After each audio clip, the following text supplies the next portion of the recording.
noches, un gusto de estar nuevamente junto a ustedes en las pantallas de TVO San Vicente, siguiendo este ciclo de formación cívica a través de análisis.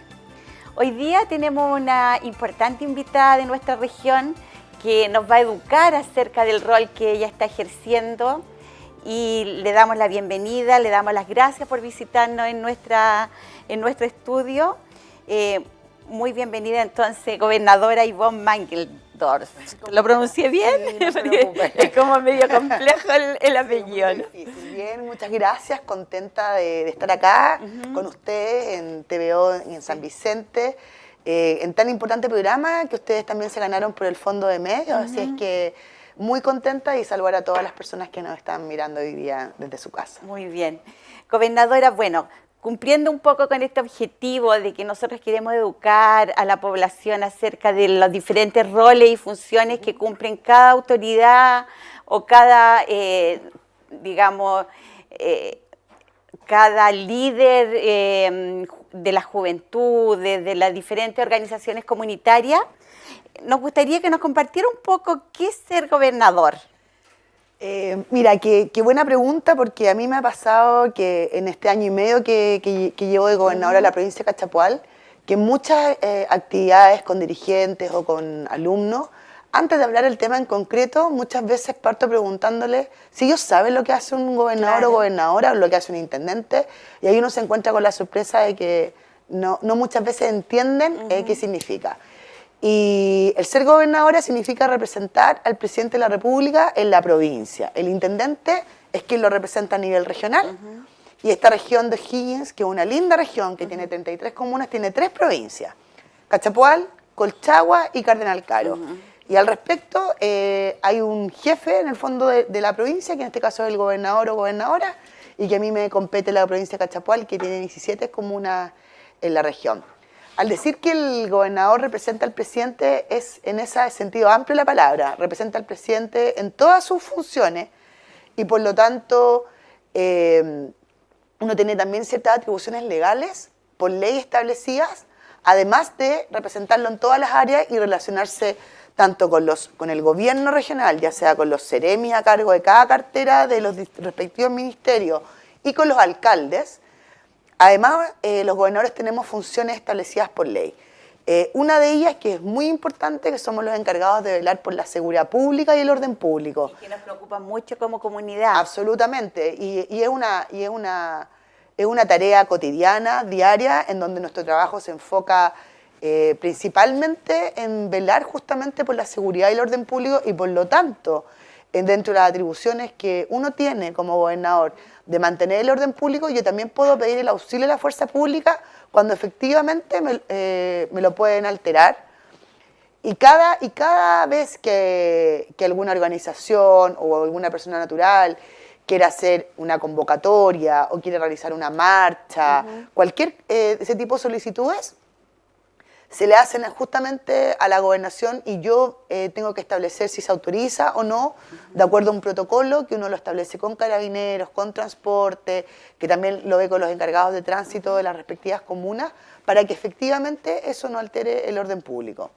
La otra atribución legal que uno tiene, que aparte de la seguridad pública, que ahí está todo el trabajo con carabineros y con la policía de investigaciones, está encargarnos de todos los riesgos y las emergencias. Sí. Y por lo tanto estamos hablando de 2 tareas titánicas. Hoy día, imagínense, para los chilenos la principal preocupación es vivir tranquilo.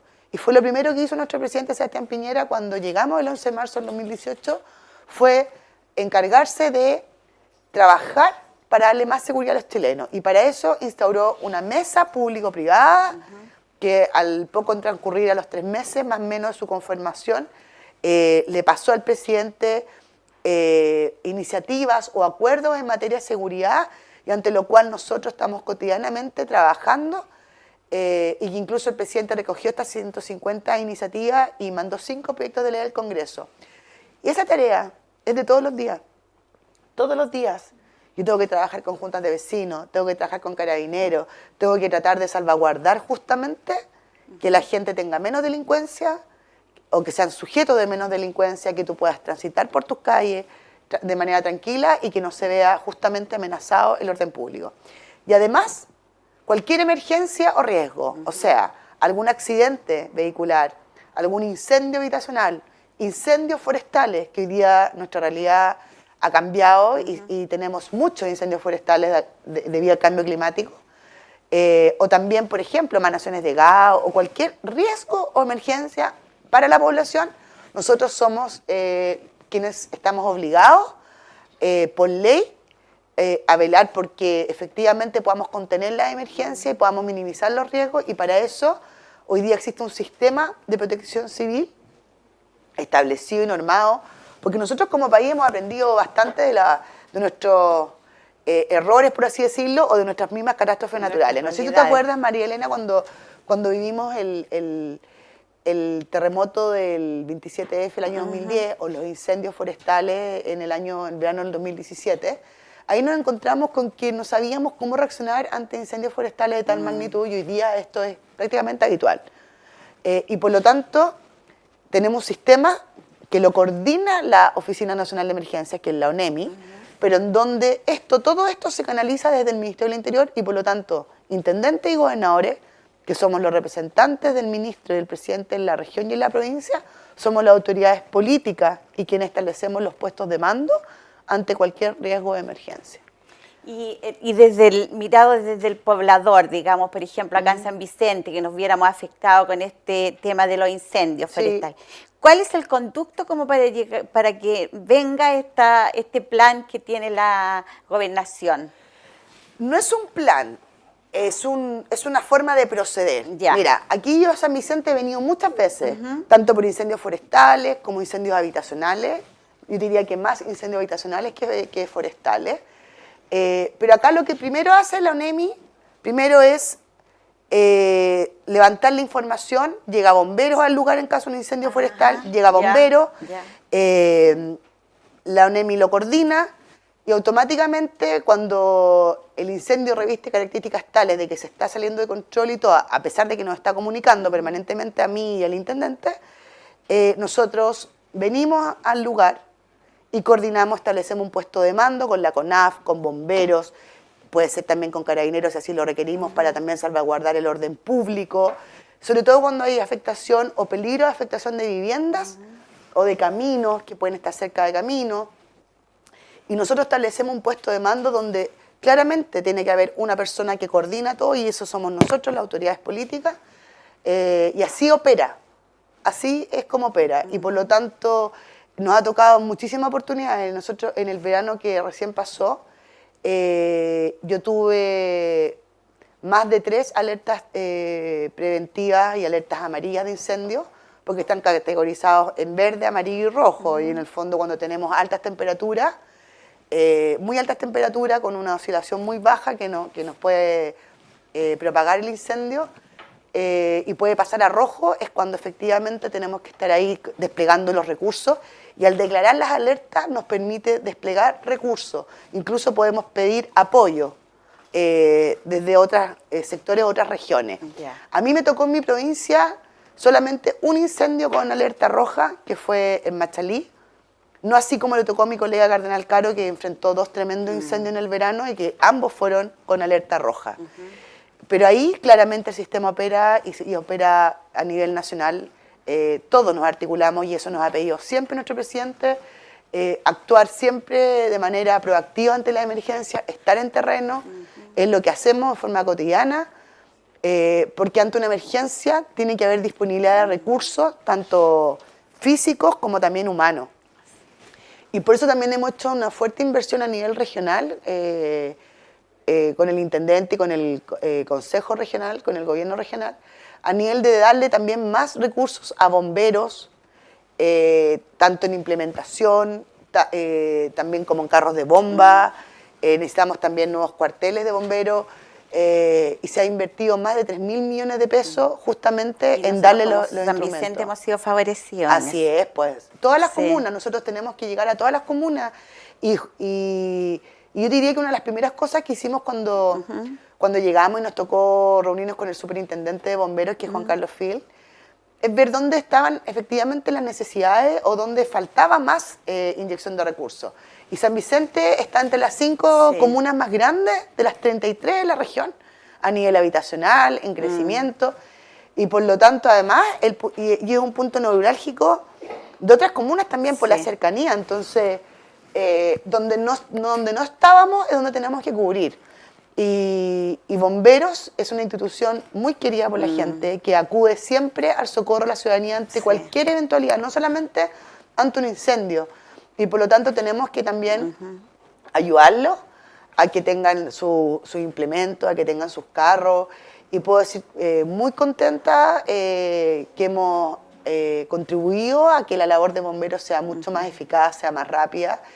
Y eso también ayuda justamente ante cualquier emergencia que pueda enfrentar la gente. Bueno, yo le agradezco lo didáctico de su explicación porque cumple también con este rol de nosotros tener más tranquilidad, porque como lo planteábamos al principio, no tenemos muy claro de repente cuáles son los roles y al saber que hay todo esto detrás, digamos, todo este trabajo profesional nos da una mayor seguridad y saber qué hacer en caso de alguna emergencia. Sí, claro.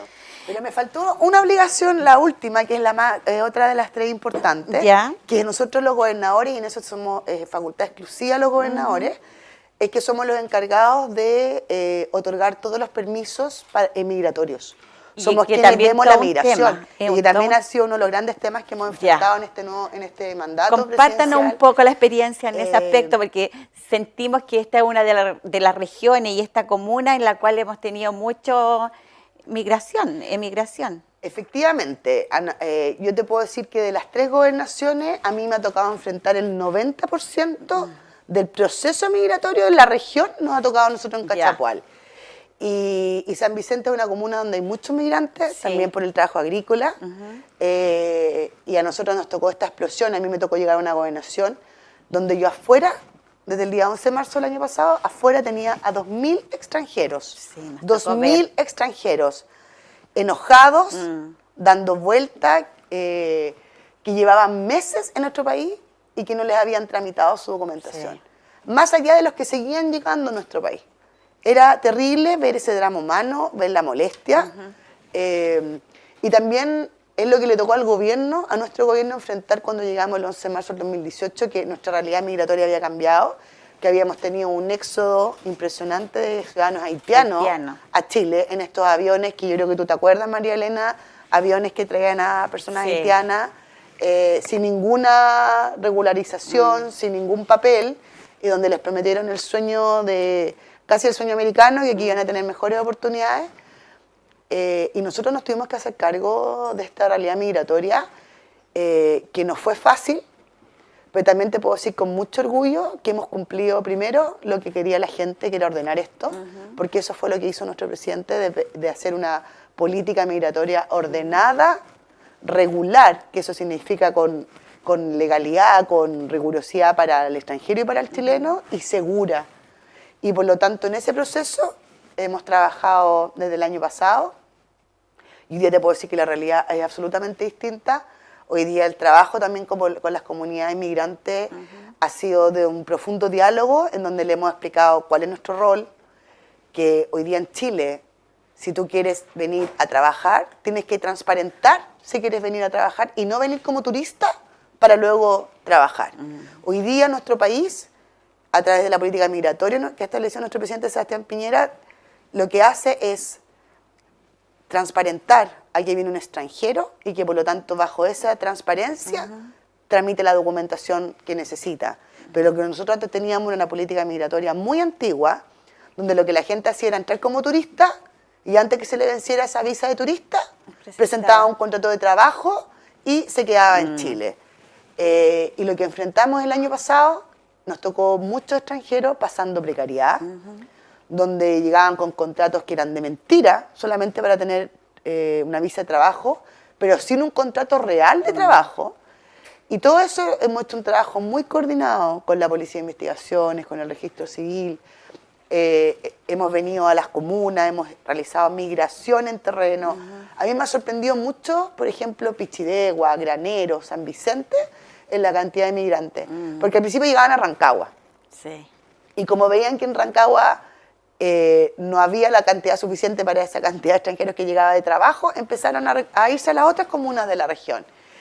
Y lo que uno veía en ellos era precariedad, era pasando muchas necesidades, y lo que uno quiere es justamente ayudarlo. Entonces la política migratoria lo que hace hoy día es darle la seguridad que si ellos cuentan con sus documentos, van a poder estar en nuestro país de una manera legal y de una manera segura para ellos y para sus familias y para nosotros.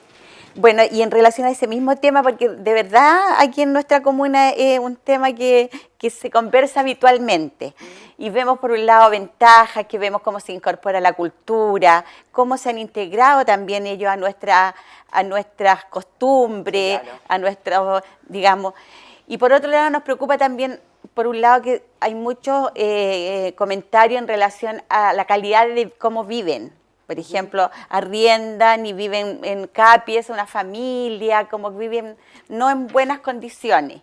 Y por otro lado también existe el comentario, bueno, nosotros como región no estamos creciendo, como comuna no estamos creciendo, no está tan yendo tan bien, porque resulta que hay muchos trabajadores que no son de acá, entonces ¿qué pasa con el dinero? La mayor parte lo envían afuera. Entonces, por lo tanto, no se está invirtiendo acá el dinero, no lo están ganando los comerciantes. Ya. Esas son una de las temáticas que le preocupa a la población. Sí, pero también yo quiero yo espero que sirva esta oportunidad también para tener una mirada un poco más inclusiva y no tan quizás local o venir a pensar de que los extranjeros vienen a quitarle el empleo a los chilenos, porque yo creo que si pensamos así, nosotros jamás tampoco tendríamos la posibilidad de irnos a otro país, porque yo creo que donde uno va es lo que ve. Primero es eso. Pero eso es importante saber su mirada. Por eso, nosotros como chilenos cuando queremos ir a otro país, yo nunca he querido trabajar en otro país, pero si yo lo hiciera, lo primero que haría es averiguar cómo se hace, qué es lo que me ofrece el país. Pero además yo creo que nosotros tenemos que pensar e internalizar como chilenos que la migración llegó para quedarse. Y nosotros somos un país que históricamente se ha constituido de fenómenos migratorios. Y tener ese discurso nos hace mal como país. Porque lo que yo escucho en la calle es que el chileno es mucho más solidario, es más generoso y se pone más contento cuando llegan extranjeros. Porque son un tremendo aporte, además. Nosotros somos re pocos habitantes. En la región de O'Higgins ni siquiera llegamos al 1.000.000 de habitantes. Y como país somos 17 millones y fracción. Y nos hace bien la llegada de gente, nos hace bien también que aumentemos nuestra tasa de natalidad. Nosotros somos un país hoy día viejo, que estamos viviendo hasta los 80 años y tenemos una tasa de natalidad de un 1,2% per cápita. O sea, esa es nuestra realidad hoy día en Chile. Y que lleguen extranjeros a ocupar puestos de empleo que los chilenos tampoco quieren ocupar, ellos trabajan por menos plata incluso de lo que quiere trabajar un chileno. Eso habla de que los trabajos existen, pero tiene que ver con la disponibilidad también para trabajar. Pero la mentalidad tiene que ser inclusiva, de que la migración llegó para quedarse, y que persona que pisa suelo chileno tiene los mismos derechos y las mismas obligaciones que un chileno. Y por lo tanto tiene que ser tratado en igualdad de condiciones. Y lo que uno ha visto, por ejemplo, es lo que tú comentas, hacinamiento. El chileno muchas veces abusa de eso, y es lamentable, de que les arriendan un lugar para que vivan 20 personas. Pero eso es parte del libre mercado, o sea, es algo que uno como gobierno no tiene injerencia, lamentablemente, pero es un tema cultural, de no aprovecharse de la necesidad, del estado de necesidad que llegan a estas personas. Porque, por ejemplo, nosotros hemos tenido una fuerte migración desde fin del año pasado hasta hoy día de venezolanos, mucho más que haitianos, y sabemos por la situación política interna que está enfrentando Venezuela, y la gran mayoría de los venezolanos llega con título, son profesionales, gente que viene de verdad a tratar de aportar a este país y que lo está pasando muy mal, que tiene miedo de perder su vida si se queda en su país. Y yo creo que uno tiene que tener la capacidad como ser humano de ponerse en el lugar del otro. Y lo mismo las personas haitianas que han llegado a nuestro país.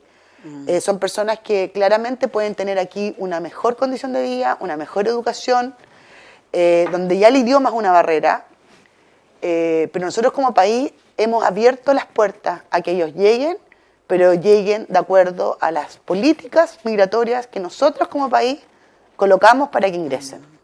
Y eso es establecer un orden. Sí, yo le agradezco que usted nos dé esta mirada, porque precisamente tiene como la autoridad para estar, porque está trabajando el tema, está trabajando directamente con ellos. Sí. Y de repente a nosotros nos cuesta darnos cuenta desde adentro qué es lo que sucede. Entonces le agradezco esta visión que usted la comparta, y además, como usted dice, que nos tocó hacernos cargo de una realidad que nos sobrepasó en un momento determinado. No sobrepasó, Así y por es eso, que... no, y no sobrepasó, y pero yo te reitero, María Elena, yo creo que nosotros tenemos que tener esa capacidad de no pensar que el extranjero nos viene a quitar cosas, cuando en realidad a nosotros nos viene a sumar. Todo es un aporte, y créeme que yo lo veo, yo creo que tú te has fijado que nos hace bien la interculturalidad. No, yo por lo menos soy nieta de migrante, no sé tú, pero yo soy nieta de migrante por los dos lados. Y que claramente vinieron a este país a hacer una vida, a hacer familia, y yo soy orgullosamente chilena. Pero si mis abuelos no hubiesen tomado esa decisión, difícilmente yo hubiese nacido acá. Pero vinieron a este país a buscar una mejor calidad de vida, a hacer una vida, y con una valentía y un coraje que tienen todos los extranjeros que migran de su país para llegar a un lugar que no conocen, donde no conocen los sabores, los olores, que el clima incluso les es ajeno, cosas tan cotidianas para uno que nacimos acá y que las tenemos incorporadas, ellos no. Entonces yo creo que tenemos que tener esa capacidad de ponernos más en el lugar del otro. Y ver de que hoy día, si somos un país que otros países miran para migrar, es porque estamos dando la seguridad y las condiciones de que aquí pueden tener una mejor calidad de vida. Y, gobernadora, también viendo un poco su historia, en la cual vemos que usted tiene una formación como periodista, abogada, que está dentro del área de las ciencias sociales, que además usted tuvo un cargo en Santiago como Secretaría Regional Ministerial Fui Seremi del Trabajo y Previsión Social, en el primer gobierno del presidente. Ya, en la cual entonces está como toda esa experiencia, y usted en un principio nos decía que esta región de O'Higgins usted la siente que es muy linda, que es maravillosa, preciosa. Lo planteaba, y digamos desde esa mirada, ya desde que usted viene de Santiago a conocer esta región, a hacerse cargo y a tener, digamos, Es que yo no vengo de Santiago, yo soy rancagüina. Ah, mire, que ya. Me habían mandado a Santiago. Estuvo trabajando allá. A mí me mandaron en el primer gobierno, después de un año de haber trabajado acá en la Junji, me mandaron de Seremi a Santiago. Ah, ok. Ya. Pero soy de acá. Bueno, después de tener esa doble realidad, donde vemos que en Santiago tenemos una situación de riesgo, de inseguridad, y que acá hay una región, una realidad distinta, que tal vez hay una sensación de inseguridad que a lo mejor no se compara con los datos estadísticos, que todos pensamos que hay más delincuencia y que vamos a las estadísticas y vemos que hay menos. Entonces, ¿nos podría comentar un poco acerca de lo que es esa realidad? Es bueno hablar de eso, porque justamente primero el año pasado se hizo la encuesta nacional de sensación de seguridad, que es la ENUSC, y por primera vez nosotros logramos bajar en la región de O'Higgins casi 4 puntos porcentuales en la sensación, que es lo que tú estás mencionando, que tiene que ver con lo que uno cree, pero que no siempre se condice con la realidad. Y por primera vez, en casi los 15 años que tiene esa encuesta, logramos bajar en la sensación de seguridad, y dice más relación con lo que efectivamente tenemos. En el año y medio de trabajo que yo llevo a cargo de la gobernación de Cachapoal, hemos reducido en casi 3 puntos porcentuales la delincuencia. Y cuando la gente me dice, mire, gobernadora, tenemos problemas en tal sector, nos están entrando a robar, nosotros vamos, articulamos. Pero lo primero que yo le digo a la gente, y qué bueno que nos están mirando, escuchando, es que todo lo que no denuncian no existe. Y por lo tanto, tienen que denunciar. Si a ti te entraron a robar o tú ves que alguien es víctima de un delito, algún vecino, tiene que denunciarlo, porque nosotros, las autoridades, planificamos nuestro trabajo, la estrategia de trabajo la realizamos en función de los datos que existen. Y mensualmente nosotros tenemos los sistemas táctico-operativos, donde nos reunimos una vez al mes. Yo me reúno con toda la prefectura de Carabineros Cachapoal, que fue algo que instauramos el año pasado, que lo instauró el presidente Sebastián Piñera en todo el país, de tener estos stop, donde yo veo comuna por comuna, localidad por localidad. Obviamente veo San Vicente todos los meses. Y si a mí me registra que San Vicente está bien a nivel de que no tiene delito, tiene muy bajo y que vamos en números buenos, y si otra persona me viene a decir, o por ejemplo, alguna autoridad acá viene a decir que en San Vicente está la escoba, yo tomo los datos y no está la escoba, efectivamente ahí hay una desintonía. Entonces lo primero que tenemos que hacer es denunciar los delitos, es que la gente denuncie, y si tiene miedo, que ocupe el denuncia seguro. Nosotros ahí con la Subsecretaría de Prevención del Delito y con la Coordinadora Regional de Seguridad Pública hemos hecho un arduo trabajo con las juntas de vecinos, con los dirigentes sociales, en incentivar a la denuncia, porque sin denuncia no se articula Carabineros, no se articula la Policía de Investigaciones que tiene el rol de investigar, menos va a llegar esta persona a la Fiscalía y por lo tanto no vamos a sacar a los delincuentes de la calle. Y hoy día lo que hemos tenido es una baja en la delincuencia en la región de O'Higgins, tal como tú comentas, nosotros lo que vemos de la región metropolitana no es lo que tenemos acá. Nosotros no tenemos el nivel de delitos que pueden tener en la región metropolitana. Nosotros no somos víctimas, por ejemplo, de portonazo y por eso hoy día también en el gobierno ha sacado una ley antiportonazo importante, porque los delitos van mutando y son de mucha evolución. Yo cuando centro el trabajo, si las cifras están malas en alguna localidad y los centramos para el próximo mes y baja, efectivamente los delincuentes saben que uno llegó a un sector y se van a otro. Claro. Por lo tanto, tenemos que estar siempre monitoreando y nuestra labor principal, y yo por lo menos lo digo siempre y lo reitero, es que hay que denunciar. Es lo primero, pero nosotros tenemos buenos números y eso nos pone contentos porque hemos disminuido. Cuando uno habla de 3 puntos porcentuales, para que la gente lo entienda, son varias personas que dejaron de denunciar delitos, varias personas que dejaron de sufrir o ser víctimas de un delito. Y eso es sacar también a personas de circulación, porque yo cuando partíamos con los stop, a mí me daba rabia ver que Carabineros, que hace una tremenda labor, me mostraba un sujeto plenamente identificado con 50 reiteraciones. Imagínate, o sea, saben el lugar, cuándo ocurrían los hechos, cuándo robaba por sorpresa, pero habla de reiteraciones y no reincidencia. ¿Y sabes por qué? Porque justamente la reiteración tiene que ver con que no pasó a un sistema procesal, no fue juzgado, no tiene condena. Y eso tiene que ver con la cantidad de denuncias.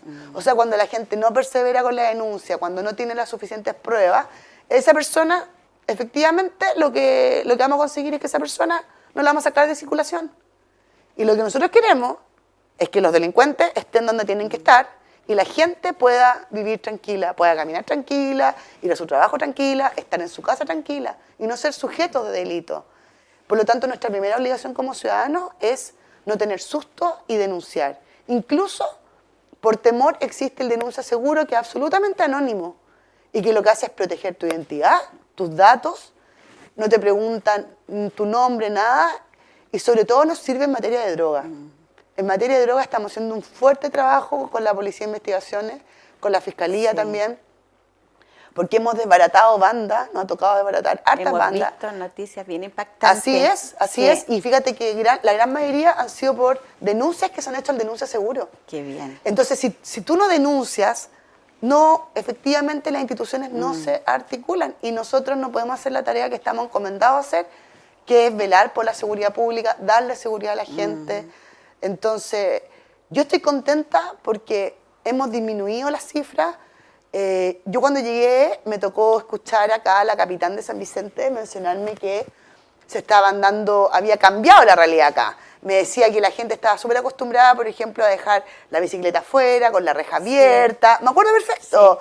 Y que siempre comentaba que la gente no entendía que San Vicente hoy día había crecido mucho, estaba mucho más grande, que llegaba más gente a trabajar por empleos estacionales y que tenían que entender de que había medidas de seguridad o de autocuidado que tenían que tomar. Es cierto. Y eso también pasa por el aprendizaje que tenemos que hacer como sociedad, de que hay cosas que cambian y hay que tomar ciertos resguardos. Y eso es bueno, tomar esos resguardos de autocuidado. Lo primero es que, por ejemplo, yo no deje la puerta abierta o no deje el auto con los vidrios abajo y si lo seguro, porque lo que hacemos es generarle la ocasión al delincuente o potencial delincuente que a nosotros nos puede afectar.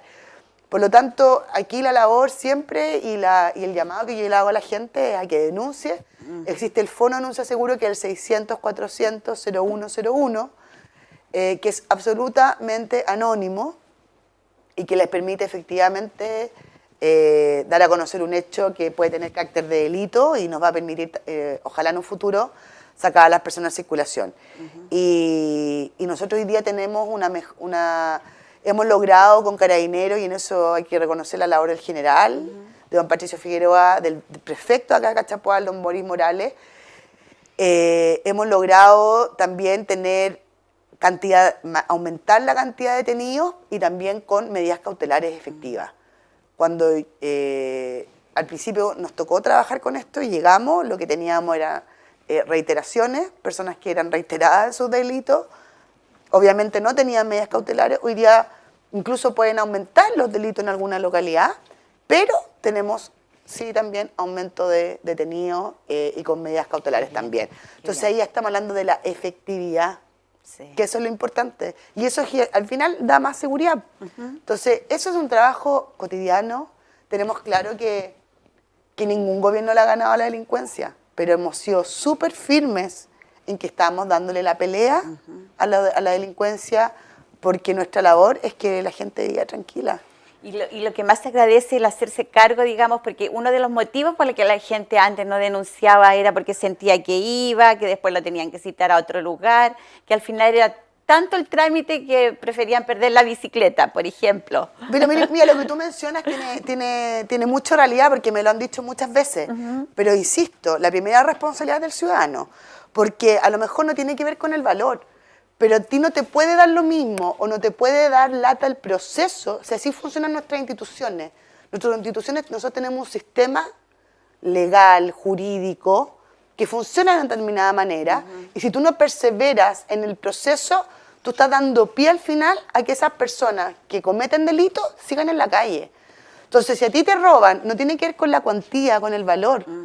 Tú tienes que hacer lo que tienes que hacer, que es denunciar, que es ir viendo si efectivamente están actuando las instituciones, si tú tienes la necesidad de contratar a un abogado, a preguntarle a tu abogado en qué etapa del proceso van, pero es parte de nuestras obligaciones como ciudadanos. Sí. No solo tenemos derechos, tenemos deberes. Además.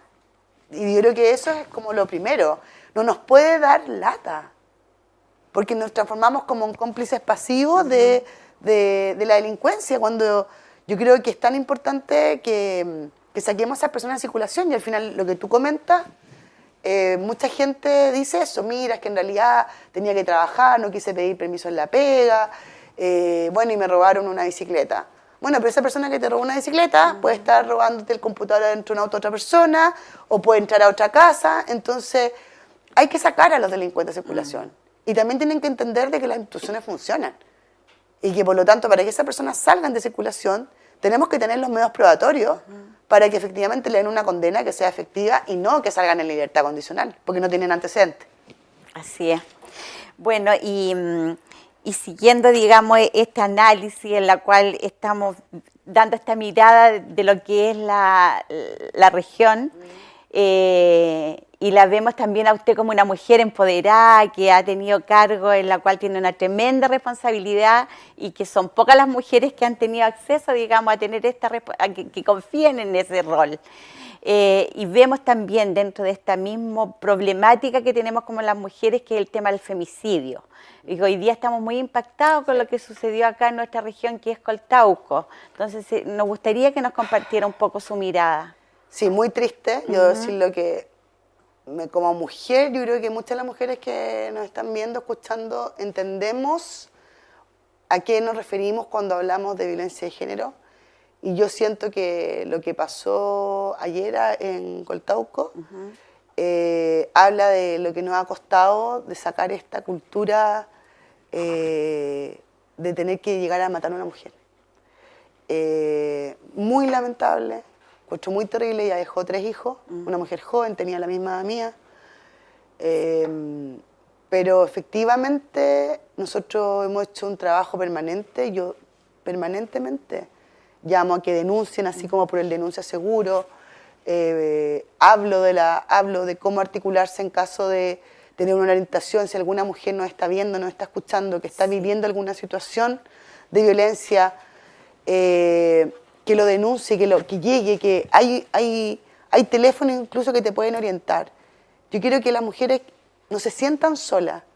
tenemos que de alguna manera cambiar una cultura. No es solo labor del Estado, no es solo labor del gobierno, es algo cultural.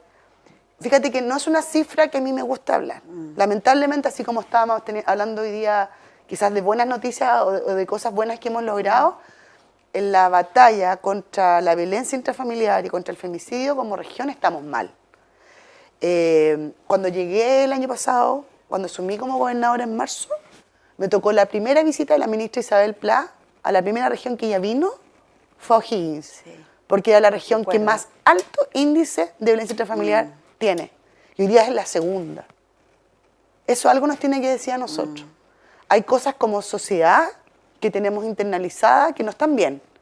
Y se parte muchas veces con una violencia psicológica, con un maltrato, con denostaciones, con falta de respeto, para luego seguir con la violencia económica. Y para terminar, en casos que no queremos tener como un femicidio. Y yo creo que eso es lo que tenemos que trabajar todos, como madres, como hermanas, como hijas, como sobrinas. Yo soy mamá, tengo 2 niñitas, soy hermana, tengo 2 hermanos hombres, y yo creo que uno tiene una responsabilidad también, como ciudadano, de criar a las personas, a hombres y mujeres, respetándonos, valorándonos las diferencias, pero con el respeto. Porque no podemos sentir de que tenemos un derecho de propiedad sobre el otro a tal nivel de llegar a matarlo. Nada justifica que un hombre mate a otro o que un hombre mate a una mujer. Así como tenemos penalizado el homicidio y también tenemos el femicidio. Y eso ha sido parte de nuestro avance cultural. Yo soy abogada y te puedo decir que en mi época no existía el femicidio en el Código Penal. Y te puedo decir que eso ha sido un gran avance. Pero no sacamos nada con tener leyes y llenarnos de leyes si culturalmente no cambiamos y no vivimos una cultura de respeto. Y hoy día lo que vemos, un caso terrible, una mujer joven que dejó 3 hijos, que su expareja la asesinó, que efectivamente tenía órdenes de detención. Y aquí algo nosotros como sociedad nos falta. Y ese algo, nuestro gobierno, que lo cabeza el presidente, ha sido enfático en que nos aceptamos la violencia de género, no queremos más violencia contra la mujer. La ministra Isabel Pla ha estado articulando y viendo qué es lo que no está funcionando, porque hoy día tenemos incluso un protocolo. Cada vez que una mujer es víctima de violencia y acude a, por ejemplo, a un centro de apoyo, un centro de víctimas, se articula un protocolo. Pero es importante que las mujeres que incluso no son sujetos de una violencia, pero que pueden ser testigos, lo denuncien, que no sientan miedo. Yo sé que lo primero que ocurre en este círculo de violencia es el temor, pero hay que denunciar. Y para eso existe el fono, un teléfono que es de orientación ante cualquier situación, que es el 1445, pero es importante también que como sociedad criemos a nuestros hijos de una manera distinta y nosotros establezcamos relaciones de una manera sana, porque lo que ocurrió ayer en Coltauco no debe volver a pasar. Y hemos tenido femicidios en este tiempo. Un caso es terrible, un solo caso es algo que no debería ocurrir. Y las mujeres que son víctimas de violencia tienen que salir de ese círculo de violencia y tener real protección. Y en eso como gobierno estamos trabajando firmemente, no solamente en fomentar la denuncia, sino que en mejorar estos protocolos de acción, que nos coloca contentos de que existan, sí, antes ni siquiera los teníamos, pero también algo falla ahí, de que no somos capaces o algo nos está pasando que no le brindamos la protección necesaria a la víctima para que efectivamente no terminemos en un femicidio. Vamos a ejercer todas las acciones que tengamos que ejercer. Pero yo creo que también el rol es educativo. No solamente cuando un hecho así ocurre, sino que también es muy educativo. Y no solo en los colegios, sino que va en las casas. Hoy día yo hago mucho trabajo de violencia intrafamiliar o de violencia de género. Fíjate que yo he llegado a los colegios y ya ni siquiera llego a enseñanza media. Me ha tocado ver violencia en el pololeo a los 10, 11 años.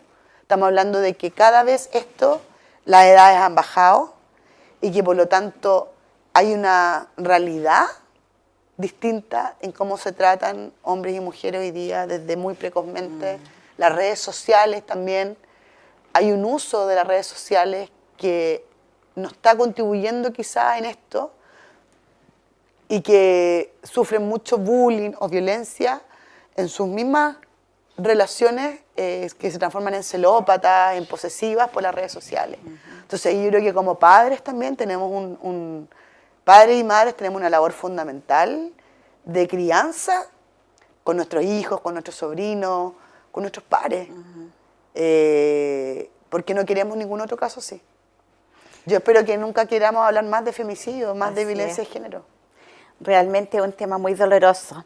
Y un poco antes de finalizar nuestra conversación, justamente retomando, digamos, lo que usted nos ha manifestado, este compromiso que tenemos también nosotros, no solo exigir derechos, sino que también como ciudadanos cumplir con nuestros deberes, que es un llamado reiterativo de nuestro programa, que después de cada conversación nos comprometamos a provocar cambios.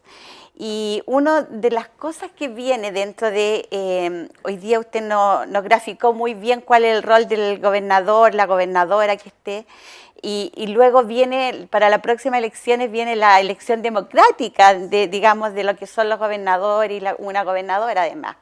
Entonces, nuestro llamado hoy día es cómo comprometemos a la gente para que vaya y elija a las personas idóneas, que sean capaces de tener una visión globalizada o una visión que vaya transversal a lo mejor a una ideología política para nuestra realidad, digamos, como región.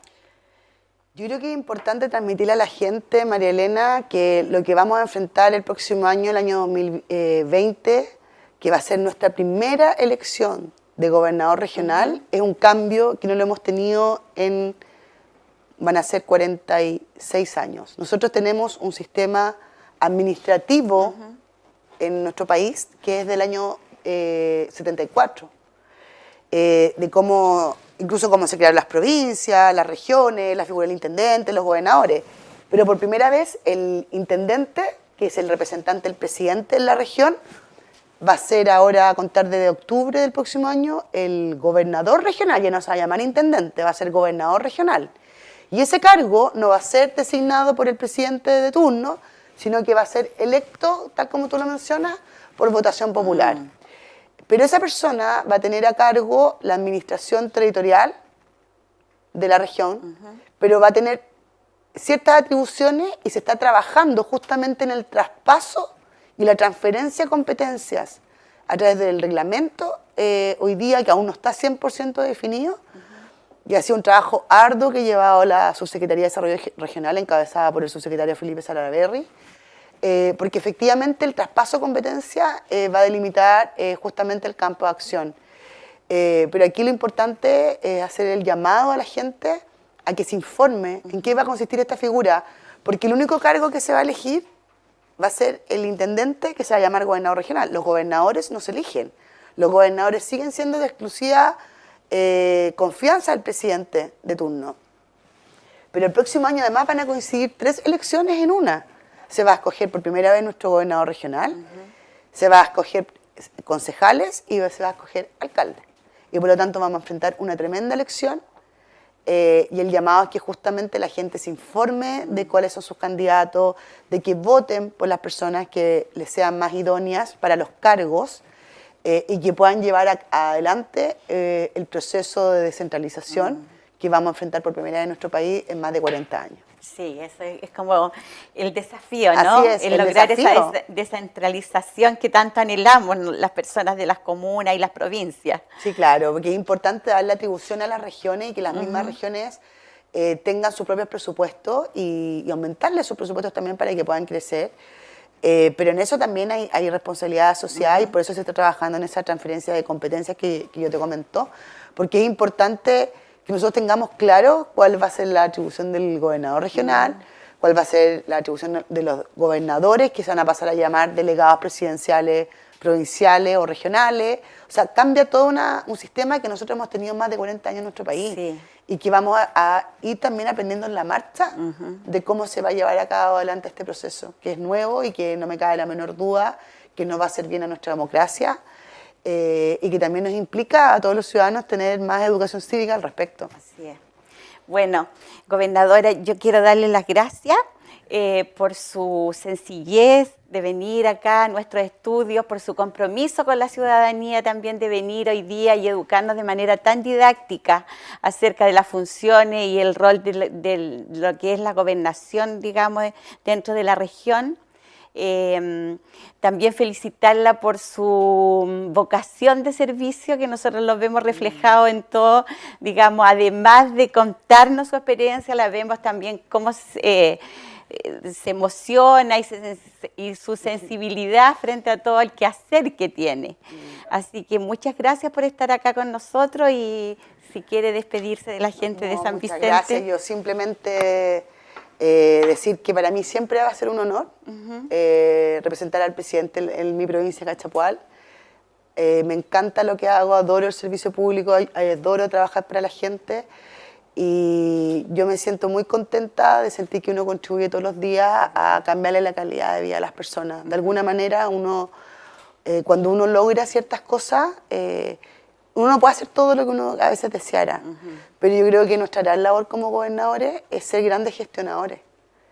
Y yo por lo menos me siento siempre honrada y orgullosa de ser la representante del presidente de mi provincia y nada más, y decirles de que pueden acudir a mí o a cualquier otra de nuestras autoridades. Yo siempre lo he dicho, yo abrí las puertas a la gobernación, siempre inculco que es una gobernación puertas abiertas, la gente llega y si yo estoy en la oficina y no ando en terreno, pueden hablar conmigo, no tienen que pedir audiencias, porque en realidad nuestro trabajo y mi trabajo es para la gente. Y uno tiene que tratar de eliminar esos procesos burocráticos, y que es lo que no me gusta, y que uno es la misma persona aquí o en los roles que desempeña. Así es que solamente agradecerle a ustedes la posibilidad de haber tenido aquí la oportunidad de contarles un poco lo que hace un gobernador o gobernadora y felicitarlos por la linda labor que realizan como medio de comunicación, porque los medios de comunicación también tienen la responsabilidad de informar con veracidad también a la gente y es tan importante esa labor educativa de ponerle a las personas a disposición los elementos necesarios para que puedan informarse. Muy bien, muchas gracias. Muchas gracias a ustedes. Y a ustedes despedirnos, darles las gracias por acompañarnos en esta ocasión y como siempre nos vamos hoy día con desafíos para cumplir con nuestro compromiso, con nuestras responsabilidades y aquí tenemos también, hoy día hemos tenido la posibilidad de conocer que tenemos una instancia más donde poder acudir en el caso de alguna de estas realidades que hoy día comentamos. Muchas gracias, nos vemos en otra oportunidad.